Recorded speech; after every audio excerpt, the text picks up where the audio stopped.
everyone, my name is Laxmi. I am studying grade 8. Today I want to talk about Earth and space. I am fascinated about space scan beyond our solar system and sun magnetic field. So what is black moon?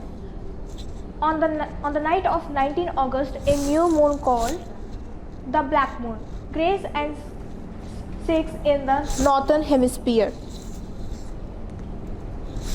The universe. It was a vast expanse of a space that contains everything that is.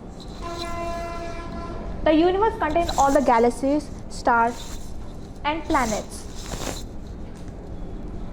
Stars. Our sun is one of at least 100 billion stars in the Milky Way, and the spherical galaxy about 1 lakh light years across. Sun magnetic field.